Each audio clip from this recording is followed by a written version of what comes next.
Mo bá ti fẹ́ ṣe exam àbí test, daddy mi ó bá mi bọ èṣù tí màá fi pass lọ́jọ́ kejì tí mo bá sì fẹ́ lọ àbí lọ́jọ́ kẹta tí mo bá fẹ́ lọ màá sì pass lọ́jọ́ yẹn. Tí ẹ bá jí láàárọ̀ kí lẹ máa ń ṣe? Àwọn ìwúre wo lẹ máa ń ṣe? Tá a bá sì jí láàárọ̀ tá a wẹ̀ tá a sì fọ ẹnu wa tá a pa ara wa tá a múra school nísìn a sì farabalẹ̀ lọ forí kanlẹ̀ fún fa wa a ṣèwúre. Ẹ̀la gbóhùn mi níjọ́ mo wáyé kìí ṣe pé mo dárìn. Ẹ̀la gbóhùn mi.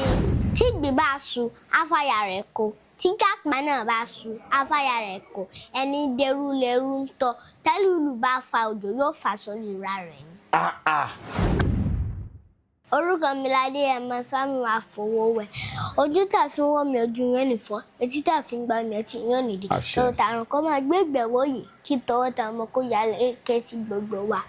Arangada òṣùmàrè náà arangada ifá fún òkó gbò níbẹ̀ nírọ̀gàntá igbọ́n ní jíjá gá kẹ́ni máma òròkó arangada òṣùmàrè náà arangada àròrí ìjọ tá a wà lọ.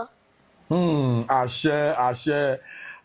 Ẹ̀yin tí wà nílé ẹ káàbọ̀ sí orí ètò Unscripted with Jeff Owolewa. Àlejò wa ojú ni wọn kì í ṣàìmọ̀ fún olóko yín. A ti gbé wọn wá sórí ètò ẹ̀dẹ̀ tí máa ń rí wọn lórí, a máa ń rà wọn fídíòsì wọn lórí social media lọ́tún lọ́sì. Now fídíò tá à ń ṣe yìí, program tá à ń ṣe yìí, mo ní àǹfààní láti sọ fún yín pé bàbá àlejò wa IFAFOWOWE Ifamuyiwa Ifasòótọ́ wọ́n wà lẹ́yìn kámẹ́rà.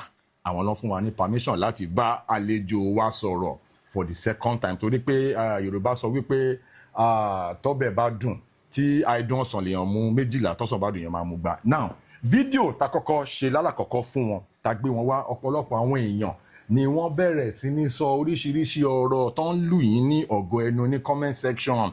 Àwọn èèyàn rí gbogbo brilliance yín, gbogbo bẹ́ẹ̀ ṣe ń kí ifá tẹ̀ ń ṣe gbogbo àwọn ọ̀rọ̀ yẹn. Àwọn èèyàn wọ́n pé ọmọ kékeré ló ní adúrú ọpọlọ báyìí. Now lẹ́yìn ìgbà yẹn mo fẹ́ kí ẹ fi àǹfààní yìí kí ẹ fi dúpẹ́ lọ́wọ́ àwọn tí wọ́n kí yín, àwọn tí wọ́n send a gift, àwọn tí wọ́n lù yín lọ́gọ̀ ẹnu. Ẹ kí wọn, ẹ for opportunity kí wọn. Ẹ ṣé mo dúpẹ́ fún àtìlẹ́yìn yín. Thank you for the gift. Thank you for the like. Àlejò wa wọ́n lù yín lọ́gọ̀ ẹnu fún gbogbo ẹ̀yin tí ẹ support wọn fún gift àtàwọn tí wọ́n encourage wọn. Ẹ ṣeun gan-an. Wọ́n really appreciate gbogbo effort yín láti support brand wọn. Now lẹ́yìn ìgbà tá a ṣe fídíò yẹn, àlejò wa IFAFOWOWE ẹ lọ ṣe fíìmù kan tá a rí ẹ̀yin àti Big Mummy Wasila Coded. Big shout out to Wasila Coded. Tẹ́jọ wà lórí set yẹn tẹ́ pa tú oríṣiríṣi àwọn nǹkan wo ni ó ṣẹlẹ̀ lórí set yẹn, lórí movie set yẹn. Ẹ ṣe ẹ̀wọ̀n ọ̀tún pẹ̀lú wa ní orí ètò. It is a fantastic film and ẹ jẹ́ n sọ díẹ̀ nínú dialogue mi. Ẹ̀la gbóhùn mi o, ẹ̀la gbóhùn mi níjọ́ mo wáyé kìí ṣe pé mo dárìn. Ẹ̀la gbóhùn mi, ẹ̀la gbóhùn mi o, ẹ̀la gbóhùn mi níjọ́ mo wáyé kìí ṣe pé mo dárìn. Ẹ̀la gbóhùn mi. Tí ìgbín bá ṣu afáyà rẹ̀ kó, tí kápá náà bá ṣu afáyà rẹ̀ kó, ẹni dẹrú lẹrú ń tọ́, tẹ́lúlù bá fa òjò yóò fà sórí ra rẹ̀ ni. Eléyìí tún lọ fà. So lára àwọn nǹkan tẹ́ sọ nínú fíìmù yẹn òun lẹ ń ṣíà pẹ̀lú wa ní orí ètò. Kí ni title fíìmù tí ẹ lọ ṣe iṣẹ́ mọ́? Ayé àyálò. Please like and subscribe. Okay, ẹ̀yin tí wà nílé, nǹkan tí àlejò wa ń tà láti sọ fún wa ni wípé fíìmù tí wọ́n lọ ṣe tí fídíò behind the scene ni àwọn àti Wasila Coded tó go viral yẹn, ayé àyálò ní title ẹ̀. Wọ́n ní tó bá ti jáde ẹ jọ̀ọ́ ẹ jẹ́ ká lọ bẹ̀rẹ̀ sí ní máa wò, ká bẹ̀rẹ̀ sí ní máa tẹ̀. Orí channel wo ni àwọn èèyàn ti máa rí wò? Ẹ sọ fún àwọn tí wà nílé. Olóòótọ́ Premium Plus. Olóòótọ́ Premium Plus TV lórí YouTube. Ibẹ̀ ni fíìmù yẹn máa ti jáde. Tó bá ti jáde torí tó bá fi máa yá tó bá máa pẹ́ a máa rí tírélà ìpolówó fíìmù yìí a máa rí nínú promo yẹn mo tiẹ̀ jẹ́rìí gbogbo vibe gbogbo action tẹ́ lò nínú fíìmù yẹn gbogbo ẹ̀ pátá la máa rí nínú promo yẹn ẹ̀yin tí wà nílé a tún fi àsìkò yìí àfihàn yín létí ayé àyálò ní táìtù ilẹ̀ tó bá ti jáde ẹ jọ̀ọ́ ẹ má jẹ́ kí a fàágùn rárá ẹ jẹ́ ká lọ bẹ̀rẹ̀ sí ni máa fà á já orí sẹ́ẹ̀tì tẹ́ lọ yẹn fíìmù tẹ́ lọ yà yẹn torí à ń rí bẹ́ẹ̀ ṣe gbogbo àwọn action yẹn pẹ̀lú àwọn artist tẹ́jọ ṣiṣẹ́ lórí set now ìbéèrè tí mo fẹ́ béèrè ni pé ṣé going to that set ṣé ẹ miss school bóyá àwọn kan tó ń kọ́ yín kíláàsì assignment homework nǹkan kan báwo lẹ ṣe ń cope. dádì mi sọ pé tí ìgbà gba iṣẹ́ mi mà ní jẹ́ ń ṣe fíìmù náà. dádì yín ti wọ́nù yín pé tí ẹ bá pàṣẹ dáadáa nínú ìwé yín ní school ní mú yín lọ sórí lókè ní film set mọ́ wow ìyẹn ló máa wá fún yín ní encouragement láti ṣe dáadáa nínú ìwé yín ní school wow ẹ dẹ̀ sọ kankan nínú fídíò tá a ṣe tá a kọ́kọ́ gbé yín wá ń gbà yẹn ẹni tẹ́ bá ti fẹ́ ṣe ìdánwò dádì yín máa ń bá yín bọ èṣù tó bá dẹ̀ ti bọ èṣù báyìí pán ìṣẹ̀lẹ̀ bá pass ṣé bẹ́ẹ̀ náà ló sì ṣe rí torí ọ̀pọ̀lọpọ̀ yẹn wò pé bọ èṣù bíi ti báwo mo tún fẹ́ kẹ́ tún sọ fún ọ̀pọ̀lọpọ̀ yẹn tó yẹn ṣẹ̀ ń wo fídíò tó yẹn ṣẹ̀ ń rí yín ẹ sọ fún wọn. dádì tí mo bá ti fẹ́ ṣe exam àbí test dádì mi ò bá mi bọ èṣù tí máa fi pass lọ́jọ́ kejì tí mo bá sì fẹ́ lọ àbí lọ́jọ́ kẹta tí mo bá fẹ́ lọ màá sì pass lọ́jọ́ yẹn. gbogbo yín ẹ ti ń gbọ́ nǹkan tí àlejò wa ń sọ nǹkan tó ń tọ́ láti sọ ni wípé bàbá wọn máa ń bá wọn bọ èṣù tó bá dẹ̀ ti bọ èṣù tẹ́ bá ti wá kàwé tẹ́ bá ti lọ sí kíláàsì báyìí nǹkan tẹ́ bá ti kàn ṣe lẹ́ máa páàsì ó lágbára gan. àlejò wa IFAFOWOWE Ifamuyiwa àwọn náà ṣì wà ní orí ètò ẹ jọ̀ọ́ tí ẹ bá jí láàárọ̀ kí lẹ máa ń ṣe àwọn òwúrè wo lẹ máa ń ṣe.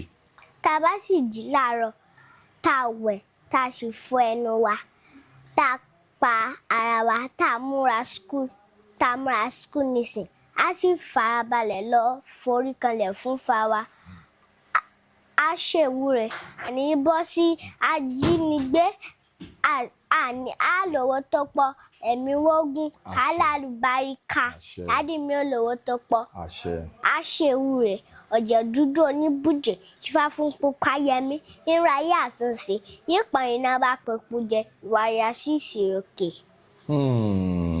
wow àwọn òwúrè yẹn lẹ máa ń ṣe tẹ́ bá ti jí láràárọ̀ ẹ sọ ní the other time yẹn pé tó bá ti dijọ́ Saturday lẹ máa ń ṣe. dá máa lọ sí ilé Ifá wow lọ kọ́ nǹkan tó dà. nípa Ifá àwọn nǹkan wo ni ẹ ti mọ̀ nípa Ifá tó jẹ́ pé nǹkan ìwà tí èèyàn lè máa irú ìwà tí èèyàn lè máa wù. téèyàn bá ṣe nǹkan téèyàn bá jí nǹkan mú olè ní ẹni yẹn. téèyàn bá jí nǹkan ní nǹkan olè lẹ́ni yẹn. wow basically nǹkan tẹ̀ ń tọ́ láti sọ fún wa ni pé Ifá kò láìkì ìwà burúkú. Ifá kò jí nǹkan mú Ifá kò parọ́ Ifá kò mú nǹkan ẹni ẹlẹ́ni. Ifá ò kì í ṣèké Ifá ò kì í ṣàbòsí wow inú wa dùn láti gbé yín padà wá sí orí ètò.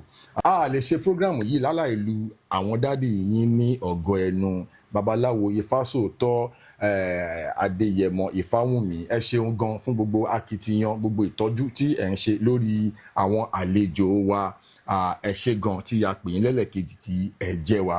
àlejò wa ní school a mọ̀ pé ẹ máa ń ṣe Christian studies ẹ máa ń ṣe Islamic studies ní school nǹkan gẹ́gẹ́ bí oníṣẹ̀ṣe tẹ̀yin jẹ́ nǹkan wo lẹ fẹ́ kí ìjọba ṣe fún yín. a fẹ́ jẹ́ kí ìjọba bá a fi Ifá nínú subject wa nínú school wa.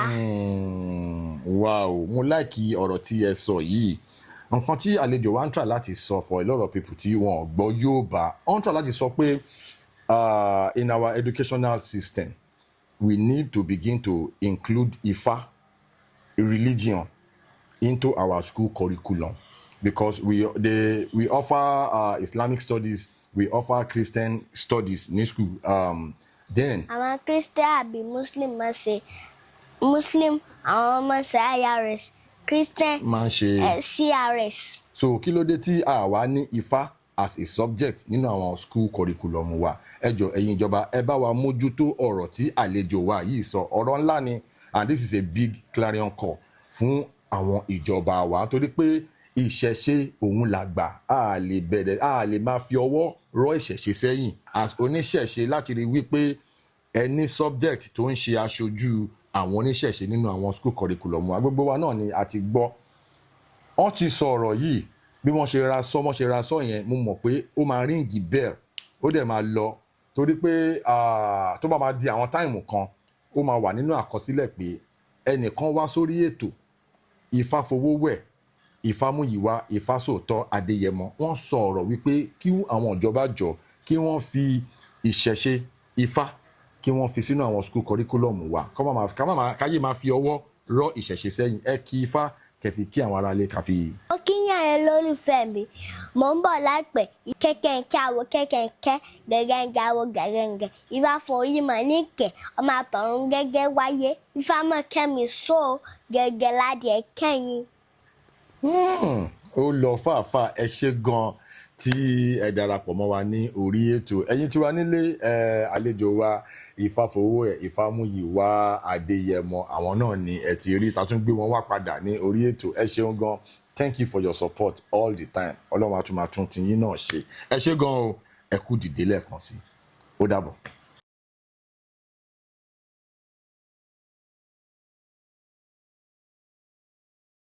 Please subscribe to my YouTube channel and press the notification button.